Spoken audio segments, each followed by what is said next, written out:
Hello, my YouTube friends. My name is Mel from Mel's Picnics. I'm a 24-year-old cash stuffer and budgeter here on YouTube. And today I wanted to close out my friend's wedding budget. So if this is something you're interested, please stick around and watch the video because I do have a surprise stuffing at the very end. So to do a little bit of a recap, because I filled this table out in the first half of this video, or not the first half, in I guess the part one when I was budgeting this, and my categories are on the far left. Then I have my budget numbers, and in that video I kind of explained how I got to those numbers and where those numbers came from, the dates I needed them by, which was to kind of help prioritize the expenses that had been prepaid.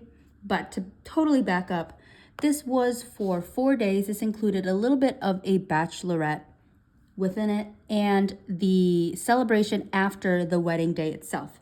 This whole budget itself pertains to one person. However, there is a category that is shared, and that is gift. So that is the reason why the budget and budget per person is different, because gift is a kind of shared expense. So the budget per person was $1,400. I saved $1,400 in the span of around a year. And before I actually went on this actual trip, it was $593. I had already spent that much. And that was on a bridesmaid dress, a tailor, a flight, and the Airbnb housing. So this is where I left off of, and this is where we ended. So I'm going to go through and list all the transactions I had in every single category. I basically had a small table in another sheet that noted the date, the description, the amount, and that was basically it. And as you can see, I didn't do a ton of spending. So the budget was $1,400 and I only spent around half of it, which is great because that means I do have some money aside that I can put towards something else. And the fun thing is that my partner's best friend, he is going to be getting married, or now they're our friends, my friends too. So they will be getting married next year in Hawaii, and I do live in Wisconsin, so we will have to fly for it. So we will be doing another wedding budget once again. So a lot of this rollover money will actually go towards their wedding budget. So I will come up with the actual numbers. I believe the categories are going to stay the same. However, the budget amounts will be different because I'm not going to be part of this wedding party. So that's going to be really exciting. But it is going to be in Hawaii, and that is a bit bigger ticket when it comes to transportation. So the amount might be the same, but some things might be different. But it's still going to be exciting nonetheless. So this is where we ended up. Let's see my transactions. And we're going to start with dress and accessories. So I saved $250 for dress and accessories. I got my dress at Azazi. It was around $98 or $95 or so. The rest was shipping and taxes, and I did round everything. I will let you know, I did round everything. So I got that, and then I got a tailor. I know it's half the price of the dress. However, I think it was around $30-ish, but I wanted to give extra money because when I was picking up the dress, the actual person who did the tailor, they weren't feeling well and they were in the hospital. So I decided to give them a pretty nice tip so that the family that was in the house, or the person that was in the hospital, if they wanted to have some money for food or whatever, they would have that. So I just gave them that money, and I was more than happy to do so because I was able to do it within my budget. So that was $50 for the tailor. I got some clothes as well. That was $13, and then a miscellaneous spending, and I cannot for the life of me find this. However, I only saw this on my little envelope, but I didn't see it anywhere else. So in total, $177 for dress and accessories, and the clothes were accessories. Next is the flight. like I said, I did have to fly for this wedding, and there were 2 tickets that was purchased. One I was able to purchase using points from my previous job, so I had a lot of flight points, so it was free basically. And then the second one was paid in full, like basically in cash, because we didn't have enough points for it, and we took the price of the full amount ticket and split it in 2. So the cost for that was $216. Next is housing, which was paid to the Airbnb. I know we could have gotten a hotel, but it wasn't the best price, and also we wouldn't be with the actual bride herself, and we wouldn't be with everyone. So the Airbnb was the best price, and that was $200. And then next was gift. That was the budgeted amount of $100 as well. So this, we fully spent the budget, and the same with housing, but that's totally okay because I was fully expecting that. Next was events. And for this one, the events was for any bachelorette party events or my contributions towards decorations or any activities. But as you can see, I only spent $30, and I believe I budgeted $150 for this. So the $20 was one bridesmaid got liquor for the actual bachelorette party, and I just Venmo'd my portion of it. And then the same thing for this one as well. Another bachelorette got candle painting kit, and it was actually really, really fun. I really enjoyed it. But I have seen TikToks of this before and I know I've seen enough TikToks to know that your design has to be really simple because the wax melts very, very fast. So I chose very simple cherries. I don't have a picture of it, but it was just cherries and some colorful dots around the candle, and it was really fun. And this was also my portion of decoration. So in total, it was $30. Next was beauty appointments. This was for any hair, nails, or makeup, or anything else that I can think of. And I did all 3 on my own just to make sure that I saved some money in this. And because when it comes to nails, I'm really picky with how anyone does them. I did them. This is them grown out a lot. But basically, the bride sent me a picture, or sent all the bridesmaids a picture and said, try to aim for this. So I did my best to capture it, and the bride actually was really impressed at how close it was to the actual picture, and she loved it. I got her approval for them, so that was really nice to hear, especially because I did them by myself. But in doing my own nails and makeup, I did have to buy some nail polish because I did not have the colors that she required. I thought I had some colors, but they just weren't right in my opinion, and that's totally okay because I got, I guess, the excuse to buy some nail polish, and I love to do my own nails, so I will definitely be using them throughout my rotation.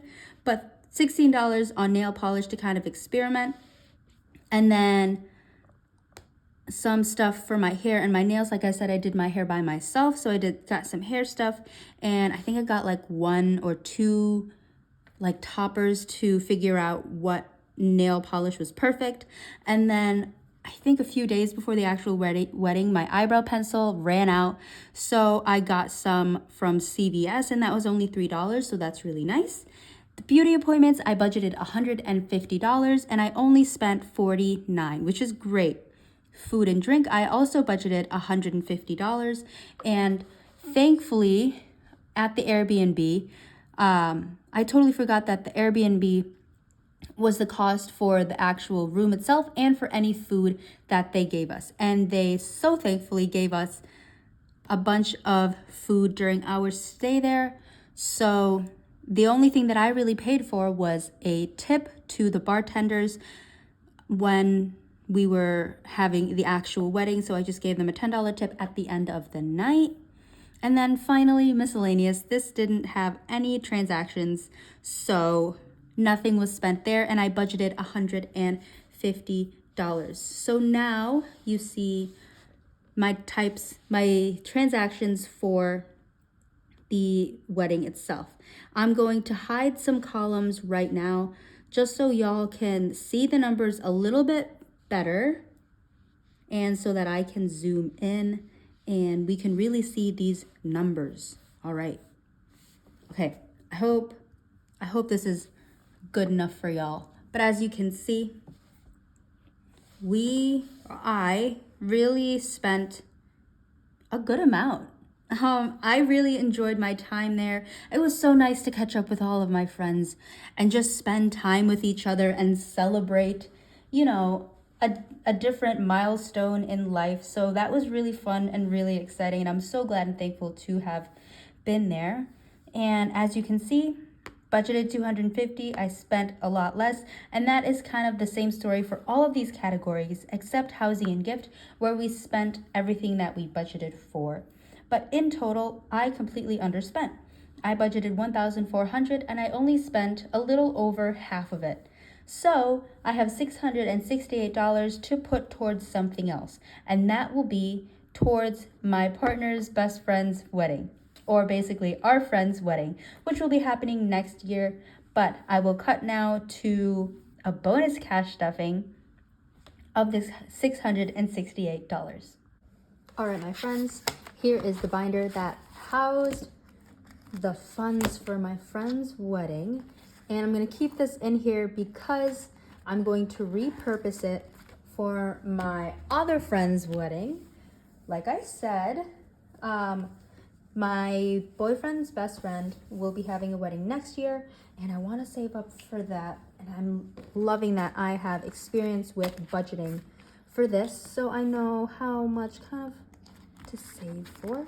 But I have $30 from my weekly cash stuffing already, and I'm going to reuse these envelopes as well. I'm just going to take everything out, but let me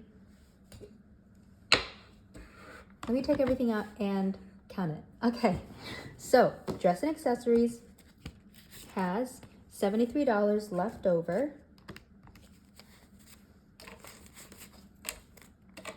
Transportation has $84 left over.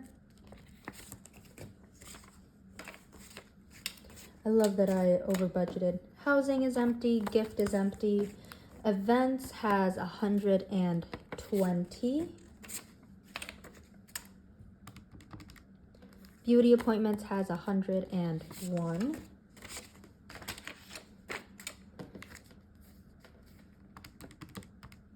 Food and drinks has 140. And finally, miscellaneous, I never spent from, so it has a full 150, and I just swapped out the fully funded for some placeholders. So, hold on. What's going on? I don't think this number is correct. Let me double check though. We have 1, 2, 3, 400, 500. So it's definitely wrong. What did I miss? Okay, dress and accessories, 73. Transportation was 84. Housing was empty. Gift was empty. Events, 120. You guys have probably caught it already. Beauty appointments. Oh, I forgot. Food and drink. $668, which should have matched what we had in the spreadsheet because everything was whole numbers. So I will take these envelopes and put them back into my big envelope. But whilst I do that, I also still want to put some money right back into this because of my new friend's wedding. We have 1, 2, 3, 400 and 450. I'm gonna put in there. So, and I don't know where I want these to go yet. I don't know how much things will cost yet. So nothing has been budgeted out, but my friend's wedding has 1, 2, 3, 400, 450, 70, and $480. And honestly, it's probably almost halfway to what I will end up budgeting. So that is it for this one. And now I have $218 left, but I want to make sure y'all know that, yes, I know I can put this towards my car loan. Maybe I've said this earlier. I could put this towards my car loan. However, this was money that I put towards fun after I did all of the extra car payments, extra retirement contributions. After I did all of that, this was for fun. So I want to keep this towards stuff that is fun. So that is actually quite a lot of money. But I have no idea. I don't know where I want to put it. But maybe this is after I've done the travel one as well, the trip one as well. Towards fun, and I want to put more money towards actual travel. So we have 50, 70, 90. Let's see if we have 10 ones. 1, 2, 3, 4, 5, 6, 7, 8. I only have 8. Okay, 20, 40, 50. So $100 is gonna go. $100 is gonna go towards travel. So love that. Ooh, I totally messed up.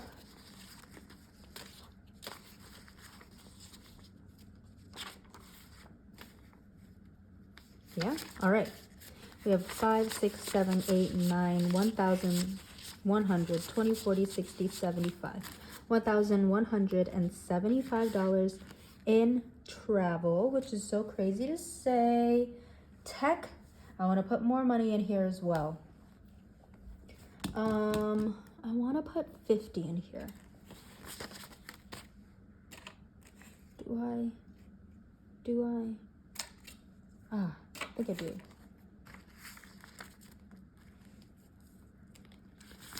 All right.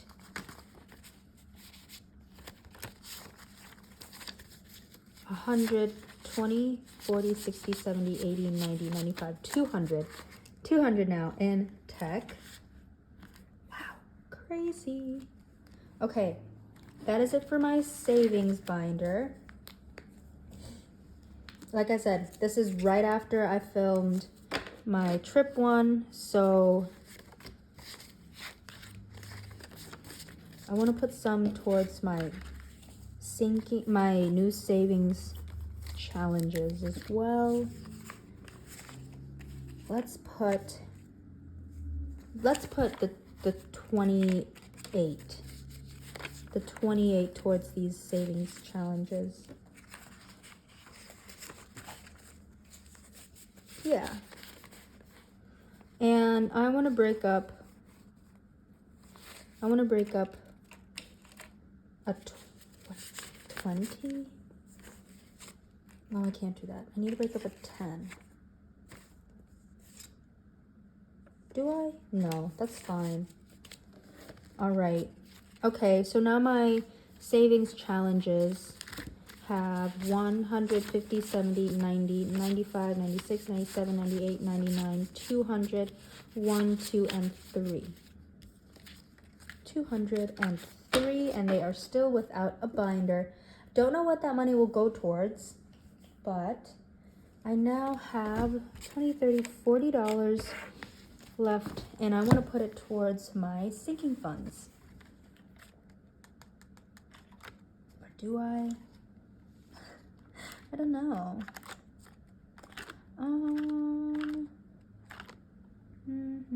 Let's put 20 in gifts.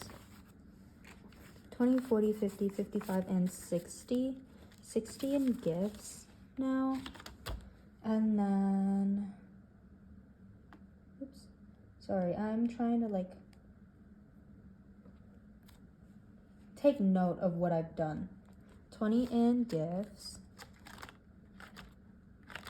Let's put more into my racing savings challenge, my lights out savings challenge, to save for an annual F1 membership. 10, 20, 30, 35, 40, 45 in lights out, which is halfway already, and I won't need it for a while. Nothing in there, and I'll just put $10 in spending. So, again, I am taking everything down. Okay, $10 here. 100 to 10, 20, 30, 35, and 40. 40 in spending. 240 in spending. So that is my leftover money reallocated into a bunch of different things. Most of it is going back into kind of the category that they went towards, but that's totally okay. Thank you so much for watching my video and for watching this bonus cash stuffing, even though it's a little bit hectic because I don't know where things are going, but that's okay. That's thinking on and budgeting on the fly. Thank you so much for watching this video, and I hope you all have a great day. Bye.